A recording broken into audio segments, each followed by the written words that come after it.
আবার রয়েছে লক্ষণচন্দ্র, তিনি চান যে তার এই সন্তানকে চিকিৎসা করে তাকে সুস্থ করতে। তিনি চান আবারও আগের মতো সুস্থ স্বাভাবিক জীবনে ফিরে যেতে। এখানে মা বসে আছেন, সেই মাও চাচ্ছেন যে তার যে আদরের সন্তান রয়েছে ১৩ বছর বয়সের স্বাধীন, সে যেন আবারও সেই আগের মতো খেলাধুলা করে, আবারও আগের মতো মায়ের কোলে উঠে। যে বয়সে তার খেলার মাঠে খেলাধুলা করার কথা, সে বয়সে তিনি লড়ছেন অসুস্থতার সঙ্গে।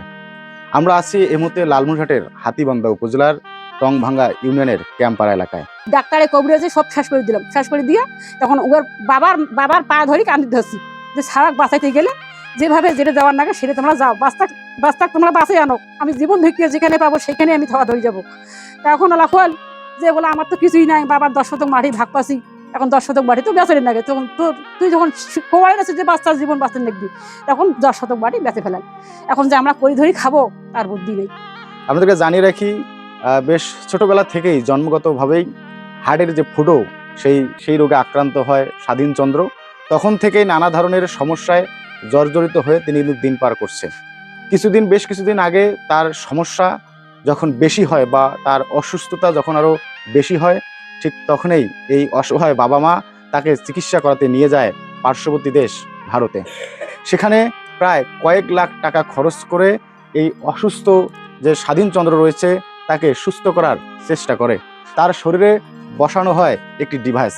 সবচেয়ে যে দুঃখজনক বিষয়টি হচ্ছে, এই পরিবারটিকে আবারও ইন্ডিয়ায় যেতে বলেছে সেই ডাক্তার, কিন্তু তারা যে যাবে সেই ন্যূনতম তাদের সেই অর্থটুকু বা তাদের কাছে সেই টাকা পয়সাটুকু নেই, যার কারণে আজকে তারা নিঃস্ব হয়ে সমাজের কাছে, দেশবাসীর কাছে হাত পেতেছেন। এমন ওই ডাক্তারের পয়সা করি না থাকলে নিজেই করে এই এলে ডাক্তার দিয়ে, মেডিকেলের ডাক্তার দিয়ে চিকিৎসা করছি, গ্রামের ডাক্তার দিয়ে চিকিৎসা করছি, এই তো এলে টাকা তো আরো মনে হয় 2-2.5 লাখ টাকা নাকি।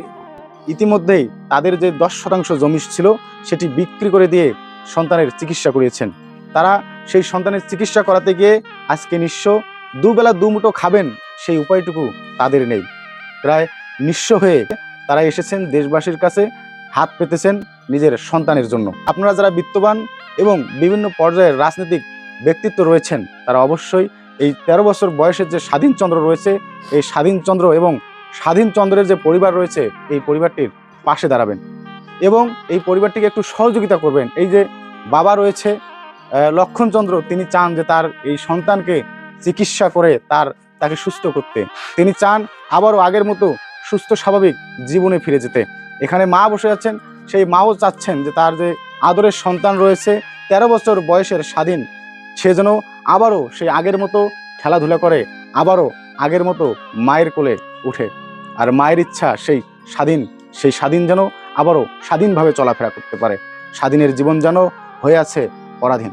হয়তোবা আপনাদের একটু সহযোগিতা, আপনাদের একটু সাহায্যেই এই স্বাধীনের জীবনকে আবারও আগের মতো ফিরিয়ে দিতে পারে। পরিমল চন্দ্র বসুনিয়া, ই মিডিয়া, লালমনিরহাট।